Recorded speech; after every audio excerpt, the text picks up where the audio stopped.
जय हिंद साथियों, आज हम देखेंगे एसएससी जीडी और यूपी पुलिस से रिलेटिव साइंस का स्पेशल क्वेश्चन जो कि वायरल प्रश्न है। भी इसमें आपको मैं कराऊंगा कि उस दिन कौन सा प्रश्न वायरल होने वाला है 20 फरवरी का जो आपका एग्ज़ाम होने वाला है। तो इसमें आपको स्पेशल साइंस का क्वेश्चन मिलेगा। तो चलिए यहाँ से हम देख लेते हैं, और चैनल पे अगर नए होंगे तो चैनल को सब्सक्राइब भी कर लीजिए। तो यहाँ से पहला प्रश्न आपको दिया है कि किसी ठोस वस्तु का वाष्प में परिवर्तन क्या कहलाता है। आपसे पूछा जा रहा है कि वाष्प में परिवर्तन क्या कहलाता है। 4 ऑप्शन है, वाष्पन, उबालन, संघनन और ऊर्ध्वापातन। तो इसका correct answer option number D हो जाएगा, ऊर्ध्वापातन। चलिए यहाँ से अब दूसरा क्वेश्चन को देख लेते हैं। तो 2 नंबर क्वेश्चन आपको दिया है, 2 नंबर दिया है, किसी द्रव के इकाई द्रव्यमान को वाष्प अवस्था में बदलने में बिना ताप बदले जितनी ऊष्मा लगती है वह उस द्रव्य का क्या कहलाती है। आपसे पूछा जा रहा है, तो इसका करेक्ट आंसर आपको बताना है। तो इसमें 4 ऑप्शन है, द्रवण ऊष्मा, वाष्पन ऊष्मा, संघनन, इनमें से कोई नहीं। तो इसका सही आंसर हो जाएगा वाष्पन ऊर्जा। क्या हो जाएगा? वाष्पन ऊष्मा हो जाएगा इसका करेक्ट आंसर। चलिए अब 3 नंबर प्रश्न को देख लेते हैं। 3 नंबर प्रश्न है कि इनमें कौन प्रोटीन निर्माण का केंद्र पूछा जा रहा है, यानी कि प्रोटीन का जो है निर्माण कहाँ पे होता है, इसी चीज़ को आपको बताना है। 4 ऑप्शन है, माइटोकॉन्ड्रिया, क्लोरोप्लास्ट, राइबोसोम, लाइसोसोम। तो इसका करेक्ट आंसर हो जाएगा राइबोसोम। क्या हो जाएगा? राइबोसोम, यानी ऑप्शन नंबर सी इसका सही आंसर हो जाएगा। चलिए 3 नंबर प्रश्न को देख लेते हैं। 3 नंबर प्रश्न, 4 नंबर अगला प्रश्न है कि इनमें से किस ऊर्जा निर्माण का केंद्र कहा जाता है। यानी कि 4 ऑप्शन है, इस 4 ऑप्शन में से पूछा जा रहा है कि किसे ऊर्जा का निर्माण केंद्र माना जाता है। केंद्र को, माइटोकॉन्ड्रिया को, हरित लवक को, राइबोसोम को। तो किसे आपको माना जाता है? तो माइटोकॉन्ड्रिया, ऑप्शन नंबर बी को ऊर्जा का निर्माण केंद्र कहा जाता है।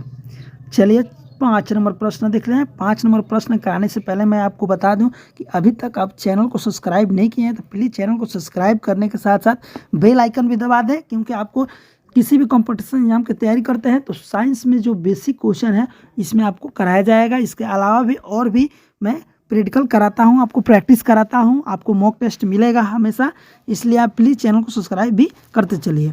नेक्स्ट क्वेश्चन है कि पादप कोशिका में रिक्तकाओं का निर्माण किस झिल्ली में होता है।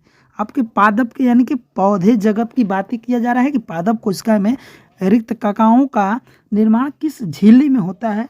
4 झिल्ली का नाम दिया है, टोनोप्लास्ट, प्लाज्मा झिल्ली, थाइलाकाइड और इनमें से कोई नहीं। तो इसका सही आंसर हो जाएगा प्लाज्मा झिल्ली, ऑप्शन नंबर बी इसका सही आंसर हो जाएगा।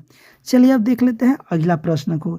अगला प्रश्न है, 6 नंबर प्रश्न है कि इनमें से किसमें डीएनए पाया जाता है।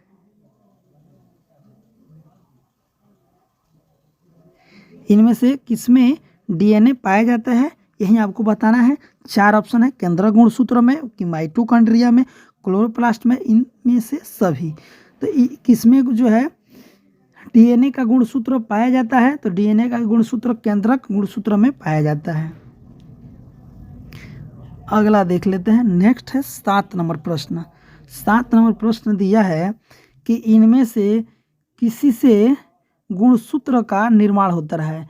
यानी कि पूछा जा रहा है कि गुणसूत्र का निर्माण कहाँ से होता है, यानी कि डीएनए से होता है, कि आरएनए से होता है, कि प्रोटीन से होता है, कि डीएनए यूँ प्रोटीन से होता है। तो गुणसूत्र का निर्माण जो है वो डीएनए से होता है, 35% डीएनए से होता है। नेक्स्ट क्वेश्चन आपका है, इनमें से किसे आत्महत्या की थैली कहा जाता है। आप पढ़े होंगे तो आपको पता होगा कि आत्महत्या की थैली किसे कहा जाता है, तो लाइसोसोम को कहा जाता है, ऑप्शन नंबर ए। नेक्स्ट देख लेते हैं। आपका अगला प्रश्न दिया है कि कोशिका सिद्धांत का प्रतिपादन किसने किया था, यानी कि कोशिका सिद्धांत किसने दिया था। 4 ऑप्शन है, Robert Hooke, Leeuwenhoek, Johnson, Schleiden यूँ स्वान। तो इसका करेक्ट आंसर हो जाएगा option number D, Schleiden और स्वान। अगला देख लेते हैं। अगला है 10 नंबर प्रश्न।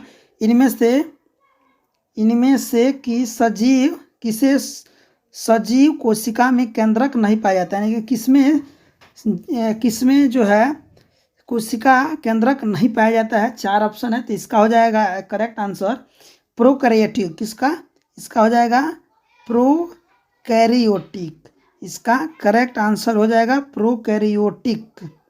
चलिए अगला देख लेते हैं।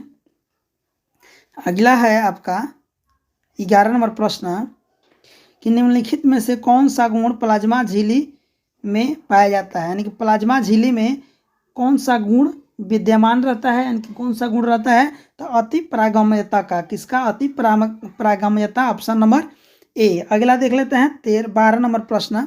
12 नंबर प्रश्न दिया है कि मानव के शरीर की सबसे लंबी कोशिका कौन है। मानव को पूछा जा रहा है, एक पादप होता है, एक मानव होता है, जंतु होता है, एक वनस्पति होता है। तो आपसे पूछा जा रहा है जंतु, और जंतु में मानव की सबसे लंबी कोशिका का क्या नाम है। तो इसका तंत्रिका तंत्र सबसे लंबी कोशिका होती है। अगला देख लेते हैं 13 नंबर प्रश्न। 13 नंबर प्रश्न दिया है कि हमारे शरीर की गति को कौन नियंत्रित करता है। तो इसको करता है हृदयक मांसपेशी। कौन? हृदयक मांसपेशी, ऑप्शन नंबर बी। चलिए अब देख लेते हैं 14 नंबर प्रश्न। 14 नंबर प्रश्न दिया है इनमें से कौन सा एक रक्त कोशिका है। एक रक्त कोशिका का नाम आपको बताना है कि एक रक्त कोशिका कौन सा है। तो एरिथ्रोसाइट। कौन है? एरिथ्रोसाइट, यानी कि व्हाइट ब्लड सेल, WBC इसको बोला जाता है। नेक्स्ट है आपका और अंतिम प्रश्न है कि पौधे में सबसे लंबी कोशिका कौन होती है। इसके पहले मानव में पूछा था, अभी है कि पौधों में सबसे लंबी कोशिका कौन होती है। तो पेरेन्काइमा। कौन है? पेरेन्काइमा, ऑप्शन नंबर ए इसका करेक्ट आंसर हो जाएगा। वीडियो कैसा लगा कमेंट करके जरूर बताइएगा, और चैनल पर नए होंगे तो चैनल को सब्सक्राइब करने के साथ साथ बेल आइकन भी क्लिक कर दें। Thank you.